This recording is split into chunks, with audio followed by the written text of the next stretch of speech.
Hi. No, I really mean that. Hi.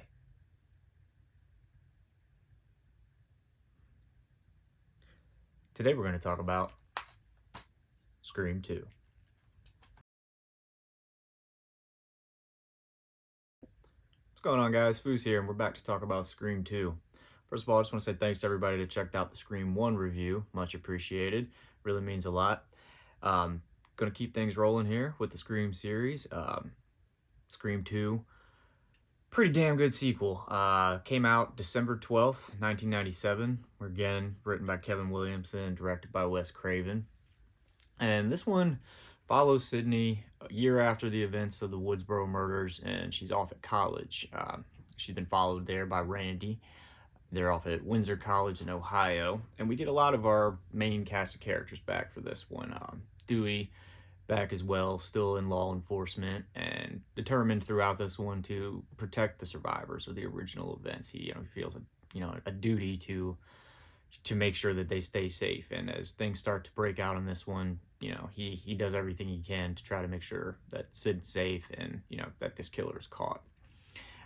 Gail also returning in this one. She's fresh off of authoring The Woodsboro Murders, her book that's inspired the Stab movie that kind of is taking center stage at the beginning of this. And that's kind of where we drop off in the movie. We open up with the Stab premiere. It's opening weekend, and that's kind of where everything gets rolling on this one. But we're just gonna jump right into it. I'm gonna start off with some basically my positives for this one. And first and foremost on the positives is just Neve Campbell as Sidney Prescott is again just fantastic in this movie. I really enjoy her performance and the growth that we get as a character for Sidney. She's definitely dealing with a lot of the trauma of the events of the first movie and prior, and definitely has a lot of trust issues in this movie as a result of that, and ends up ultimately costing her in the end when she doesn't really know who to trust and who not to trust, and that kind of burns her in the end a little bit.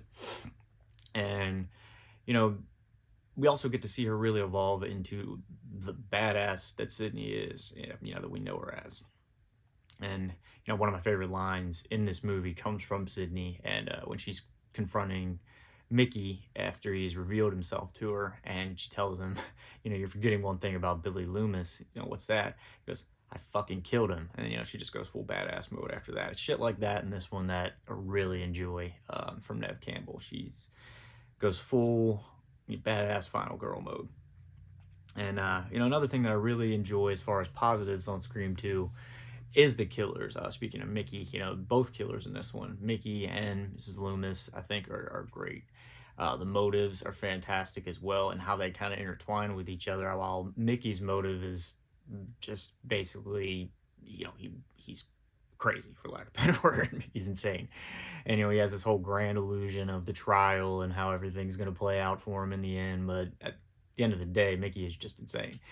And then you get Mrs. Loomis, who probably a little insane herself, but as she says, her motive is a lot more old-fashioned, just good old-fashioned revenge. And I think her being kind of the string puller and orchestrating everything and using Mickey essentially just as a pawn in her whole scheme, uh, that whole thing works really well for me. I really enjoy the motives and the killers, as well as just the performances of the killers with Laurie Metcalf and Timothy Olyphant, who's fantastic in this. Both of them are. Really enjoy that side of it. Big positive for me. The killers, motives, and reveal, all of that. And then I'll highlight a few scenes in this one that I think set Scream 2 kind of aside for me. So a few really tense scenes in this movie. I'll start firstly with the sound studio chase scene where Gail is running, trying to evade Ghostface, and she's bobbing and weaving throughout this sound studio and all these different places. And that scene's just put together really well for me. I love watching it. You can kind of imagine how a sound studio would be an interesting place to kind of have something like that happening. All these sound deadening devices present. You could imagine where a person could realistically be stalking right behind you, and you may not hear a lot of what's going on there just because of the nature of where you're at. And that whole thing was really cool. And then the attack on Dewey that we get to see through the glass as well, and the whole way that plays out is fantastic. I really, really enjoy that.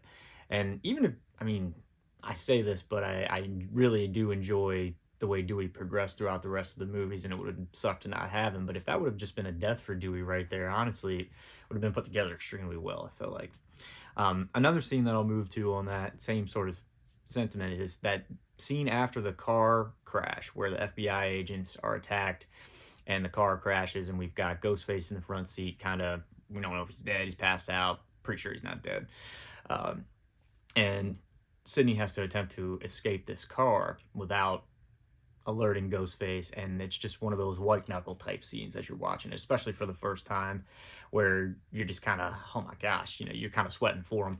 And it's a really well put together scene there as well, between the having to break out of the back, and then you got the slip and hit the horn, and there's just so many things about it that are great. So I've really enjoyed that scene as well. And lastly, on that same topic, I'll go with the Cassandra rehearsal scene when Sydney is at rehearsal practice for theater. The way that whole scene plays out and just the vibe that scene has, I enjoy it every time I watch this movie. It's one of my favorite scenes. Probably not just in this movie, but in the Scream franchise, honestly. I don't know what it is about that scene for me, but I just really, really enjoy it. Nev's performance is fantastic as always, and there's just something kind of cool about the chaos of that scene and the way that Ghostface is caught in these glimpses and these moments. You're not so sure if she just kind of visualizing this through sort of her panic or whatever, or is he actually there? But it's just put together really, really well. Those three scenes really stick out a lot for me in this movie. As far as other positives, moving on from that, I will say big Cotton Weary fan in this movie. I really love the way he is portrayed in this. He's fresh off being wrongfully convicted, and even though he's been exonerated, he's been released, there's still kind of this cloud that seems to be following him around. So he's doing everything in his power to try to clear his name, and you can kind of understand where he's coming from, albeit he gets a little aggressive at points throughout this movie. They very much want you to kind of have this red herring thing going with him, between the hallway conversation where there's a lot of gesturing and body language and things that he does in there that kind of communicate some questionable things, and the classic black boot sign that they give you there. If it's one of those cool things that they're just trying to, like, plant that little seed. Is this motherfucker up to something or what? And I really love the way he is also kind of this comedic hero at the end when he shows up and kind of saves the day. And at that point, he has just had it. He's had all he can stand, and he can't stand no more. And just the way he is in the third and final act of that movie is priceless for me. So big shout out to Cotton Weary in this one. And then, as far as kills go in this one, and Scream has never really been a franchise that people are going to talk about like chaotic kills for the most part. It's not really that type of movie. They go for different things, and I think that's why a lot of people really appreciate it. I mean, don't get me wrong, I love my Carnage candy just as much as the next guy, but there's something about the way Scream goes about it that, even though I'm not getting all that, I don't miss it necessarily in these movies. And for me, the kill though that stands out the most to me, if I pick one on this one, would be Cece. And it's not just the kill itself, but it's the whole call leading up to it. Everything that kind of goes into the way he plays with her on that particular phone call. The seeing him sneak into the house as there's that moment where the door's open and you kind of just see him slide in there. Don't forget to set the alarm. It's a great lead up to that one, and then the chase scene that follows and all of that. Now I will say, there are times when I watch Scream 2 now where it's kind of hard not to think about Anna Faris throwing her grandma down the stairs. Scream kind of did a little something for that one, or Scary Movie I should say. But I mean, hey, we can like both movies. But it definitely pops in my head every time I watch Scream 2 now, where there's a little bit of that parody that you can't help but think about. And but overall, the kill, as you get your classic stab, but you get the added little element of being thrown off the balcony here, which is kind of nice. But that's probably the kill that stands out the most in this one, but mostly for everything else that goes into it as well. I enjoy that one. But I guess we'll roll it into negatives at this point. And first and foremost for me on the negatives, now I know this is a college setting and it's a college base for this movie and everything, but I really am not the biggest fan of the whole sorority vibe of everything. Poked a little fun at the girls at the beginning, but those two are rough. And I may be in the minority on saying this one, but Derek doesn't really do it for me as a character. I like Jerry O'Connell. It's not that I'm not a fan of his or anything, but just Derek as a character, not really for me. And the whole Top Gun scene, probably the scene where I'm gonna get up and go use the bathroom if I have to when I'm watching this movie, but it's just not for me. I could live without it.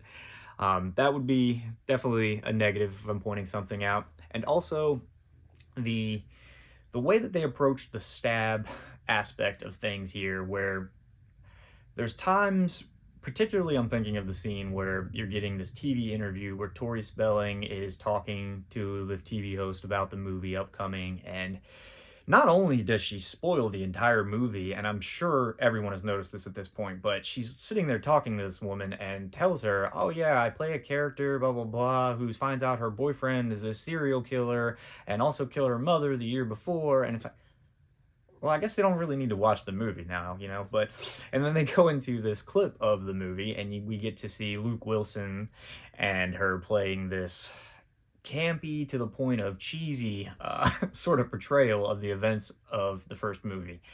And for me, I would have enjoyed that being a little less cheesy. It tends to take me out of it a little bit.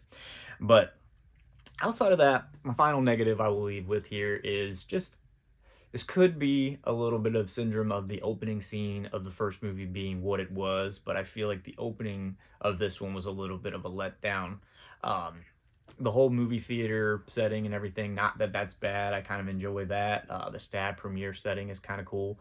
Um, there's a lot of elements that I enjoy about it, but there are certainly a couple that I don't enjoy. Primarily Jada's performance as Maureen. That is it's a little overdone for me. I'm not gonna lie, but I mean, I guess that's kind of the nature of what she does. And then there's just a couple little goofy elements about it that that kind of I can overlook, but they're things I think of every time I watch it, like the bathroom scene. You walk in and you kind of get this goofy little scene where Ghostface are just standing there peeing, and okay, whatever, right? That's kind of funny, I guess, but whatever. And the thing that takes me out of it though every time is the idea of Ghostface stabbing this knife through that bathroom wall, which everybody that's ever been in one of those bathrooms of any type knows that those walls are pretty damn solid. And I'm not saying you couldn't stab a knife pretty good into it, but to go so clean through that thing and into a person, it's a little far-fetched for me. So the opening scene definitely has a couple of things that not really my favorite. But overall, if I'm picking those as my negatives, I'm definitely nitpicking here. I overall big fan of this movie. Um, Move on to a couple of things, that it's kind of like a hindsight thing when you go back and rewatch, but there are a few little clues that I find kind of funny that I'd point out here. When you go back and you rewatch it, there's kind of some points where Mickey makes himself a lot more obvious the second time around. I feel like, in particular, a couple things where he's in the film room, in film class early on, and his very quick, emphatic defense of sequels, looking back in hindsight, is kind of a bit of a red flag. Also, when the news is being broke about the initial attack and everything like that, he seems to be very interested in how many times Chief Hartley has mentioned the girl being stabbed. Um, Very interested in those details. Um, and I would say there's another moment where I believe this is after Cece's attack and the following of where Derek goes in and he's attacked as well, I believe. And they're in the hospital and the police are talking to him. And Mickey comes out of the room and he says something along the lines of it being the easiest interrogation of his criminal career. And in the moment, on the surface of it, you think he's just being kind of, he's making a joke or whatever. But looking back in hindsight, it's like, okay, there's probably something more to that statement, I guess, huh? So I always thought those little clues, so to speak, were kind of cool looking back in hindsight.